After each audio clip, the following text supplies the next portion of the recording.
네, 안녕하십니까. 의정부 성민교회 신은우 목사입니다. 먼저 제 부족한 영상을 시청하시고 또 구독해 주신 여러분께 감사를 드립니다. 아직 구독을 하지 않으신 분이 계시면 선한 영향력을 더 발휘할 수 있도록 구독해 주시면 감사하겠습니다.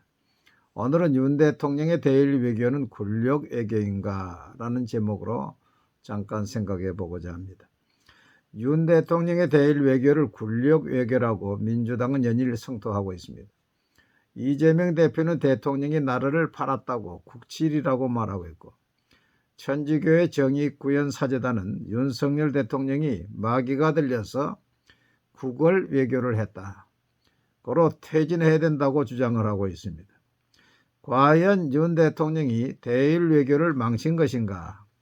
결론적으로 말하면 그렇지 않습니다. 정확히 말하면 민주당이 망친 한일 관계를 복원한 것이라고 볼 수가 있습니다. 문재인 정부는 박근혜 정부가 합의한 위안부 합의를 깨뜨림으로 한일 관계가 경색되었습니다. 이로 인해서 아베의 대한 수출 금지 조치가 내려졌고, 이런 상태로 문재인 정부의 5년은 흘러갔습니다. 문재인 정부 말미에는 자신들이 깨뜨린 위안부 합의를 존중한다는 뜻의 말을 또 하기도 했습니다. 이러한 상태를 복원하려는 윤 대통령의 노력을 굴욕 외교니 국친이 마귀가 들려니니 비난하고 있는데, 사실 문재인 대통령이 되어서 중국 가서 한미일 군사동맹을 하지 않겠다는 산불 약속을 했는데, 이것이야말로 굴욕 외교의 모본이 되는 것입니다. 윤 대통령의 대일 외교는 실패한 것이 아니라 오히려 성공한 것입니다. 저는 세 가지 면에서 윤 대통령의 외교가 성공했다고 봅니다. 첫째는 무너진 한미일 관계를 회복한 것입니다.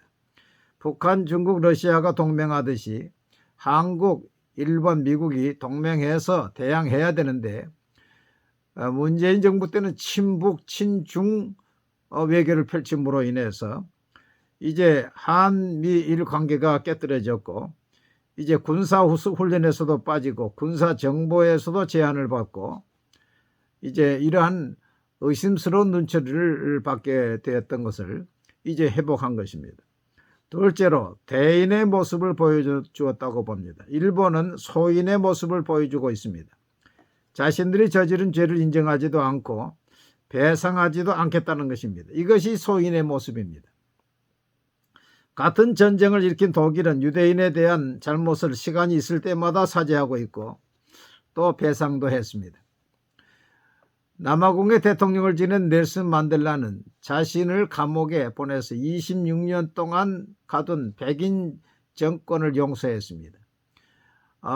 눈은 눈, 이는 이로 하면은 당연히 할 수가 없는 것이죠.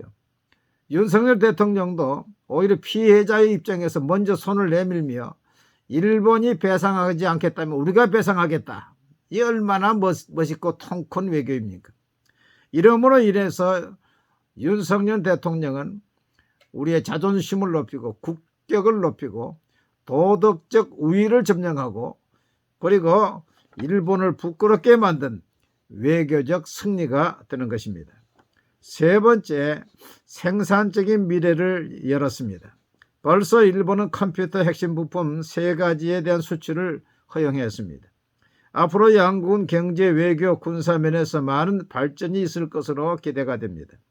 그렇기 때문에 일본 주재 미국 대사 람 이메뉴엘 대사는 윤 대통령에 대해서 용기와 대담함을 보여주었다고 칭찬하고 있고, 또 일본에 대해서는 윤 대통령이 있을 때에 일본은 빨리 윤 대통령의 손을 잡아야 한다, 이렇게 주문을 했다고 합니다. 이처럼 윤 대통령의 대일 외교는 실패한 것이 아니라 문재인 정부가 깨뜨린 한미일 관계를 복원하고 우리의 자존심과 국격을 높이는 대인의 모습을 보여주었으며, 한일 관계를 생산적인 관계로 복원한 성공적인 외교로 볼 수 있다고 생각합니다. 감사합니다.